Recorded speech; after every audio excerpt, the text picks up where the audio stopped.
Hello, everyone. Welcome to my YouTube channel. If this is your first time tuning in, my name is Adrielle, and I am currently narrating a story of my life dating back from January 2016. In the previous episode, I wrapped up the season 3 of An Unlikely Story, which was The Wilderness.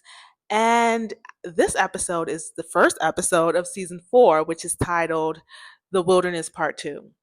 So here it goes. The Wilderness Part 2, first episode. Okay, so last episode I stopped at me moving into Hidden Valley. So yes, y'all, God's promises, God's will has been fulfilled. I'm in the valley.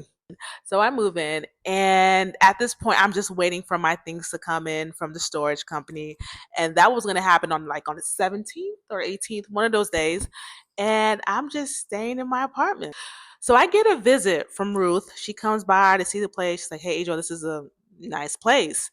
So at this time, Ruth was still staying with her aunt, and she was days away from starting the new fall semester. So I say to her, I say, "Hey, Ruth, you can stay in my apartment before you get your own place instead of staying with your aunt because my apartment was closer to her school than her aunt's house, right? Because her aunt lived far, like out there." She was like, "No, I would just stay in my aunt's place." I said, "Are you sure? Like, my apartment is closer. Like, why won't you want to, stay in my place? Like, it makes more sense. You're gonna run into traffic if you stay with your aunt." She was like, "Oh, no, no, no. I'll stay with my aunt." I said, "Okay." I didn't push it any further. As far as Ruth's apartment situation, her lease was ending in September, and they told her that the only thing they can do for her is to move her into a new apartment, but she would have to sign a new lease. And she was like, "No, she's not doing that." And they said, like, "Well, that's the only thing that they can do for her." So, like, the way they treated her, they really were not good at all. So she had to pay for August and September. Y'all, she had to pay for rent for August and September. And during that time, she was staying with her aunt. So at that time, we had found a place for her. So one of the days when I was staying with Esther, that was like the first week before she was being mean to me. Ruth came by, and I remember giving Ruth my 60-day leave notice. I'm like, "Hey, you can use mine. Just change up my name, change up the apartment situation, number, and everything. You can just use it to give to your apartment that you're not going to renew your lease because her lease was expiring in September." And then I started going to apartments.com. I found an apartment that looked reasonable. She liked it. And so she pursued that apartment. And eventually she got approved for that apartment and she was going to move September 30th, which was the end of her lease. So, like I said, I'm telling her, "Stay with me in the meantime." She said no. I'm like, okay. So, yeah, that was what happened. So I eventually get my things. I get my things, and I remember something happened. I don't know if I needed maintenance to come and see something. There was something that happened and I didn't know what to do. I remember going to the leasing office and asking the consultant about it. And the consultant said, "Hey, yeah, just do it through the resident portal." And I'm like, okay. That was on the 17th, right? On the 18th, which was the next day, I remember going to my resident portal and y'all, I go into my resident portal. I see a credit balance on my account for 1694. So $1,694. Now, it even clicked to me that was a credit until I was really looking into it. So I'm like, why do I have a credit balance on my account when I just moved in? So I was like, "Yo, should I say something?" So I called my mom. And she was like, "Don't say anything." She was like, "No, don't say anything." I was like, "I won't." I was like, "God, is this you?" I'm like, "What?" Like, I just moved in. Why do I have a credit balance? Y'all, that credit balance ended up paying my September rent. And I was so thankful to God. I'm going to talk about that later on. I was so thankful to God. And I'm like, "God, I knew you wanted me to be in Hidden Valley. I knew this was your will.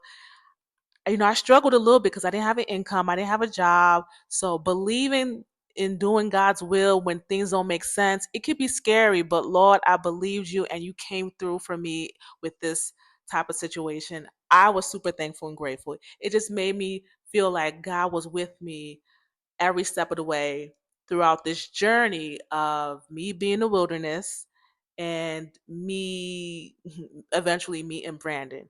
Now, mind you, at this point, I thought I was out of the wilderness because I got the apartment. So I'm like, okay, I got the apartment. The next thing is London. Everything's going to add up and I'm going to meet Brandon. He's 4 minutes away. I'm good. Like, I'm done with the wilderness. Now, at this point, too, with the coding assessment, I didn't even do it, y'all. I didn't do it because I didn't know what I was doing. So I didn't do it by saying, you know what, God is going to make a way. If He wants me in London, He's going to make a way. He wanted me in Hidden Valley. He made a way. Everything's going to be good. Now, as everything is going to be good, like I'm believing, out of nowhere, y'all, I just feel this admiration for Brandon. Now, if you remember back in 2019, December, I said that I made the choice to love Brandon, right? When I moved into Hidden Valley, it felt like the emotions behind that choice came up. So when I made the choice to love Brandon, it was just, okay, I'm just going to choose to love him. I'm going to choose to love him. But now I'm actually feeling the feelings of love, the emotions of love. And I'm like, what's going on? I'm confused. What's happening? Why am I caring about him so deeply? Why am I having these feelings about him?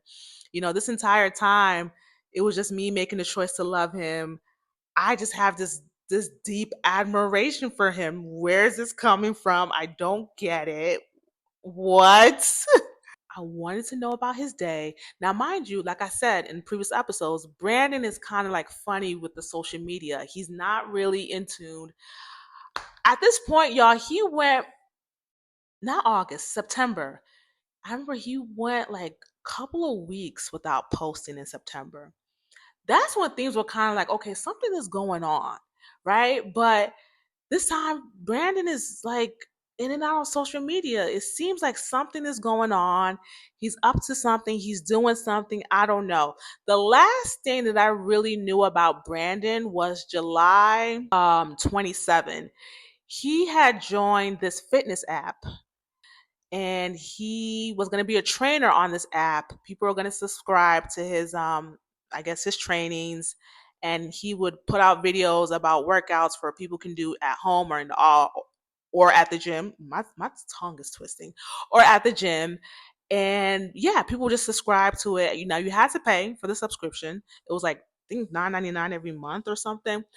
But that was like the last thing I knew about Brandon was the fitness app that he had going on. And I was really proud of him for that because I'm like, man, he's doing so much now with fitness, with his clients, professional athletes, now with this app. He's really, really working his gift. So yeah, that was all about Brandon. Yeah, so that was really all that happened in the month of August. And I'm going to end the episode right here. In the month of September, which I will talk about next episode, um, it's kind of similar to August. It's kind of, kind of similar to August. Still believe in God for my situation. Still kind of, slow. But looking back, I realized what God was doing. He was easing me into what I was going to deal with for the rest of the wilderness. So, like I said in the end of my last episode, I talked about how the wilderness was so intense after I moved into Hidden Valley. I feel like August and September and probably middle of October, it kind of felt like God was easing me in slowly and surely, like just easing me into the intensity I was going to face in the months after October 2020. Because that's when things really got real. Okay. So, yeah, if you like an unlikely story, please comment, like, subscribe, share it, click the notification bell so you'll be notified whenever I upload a new video. And I will see you in my next episode.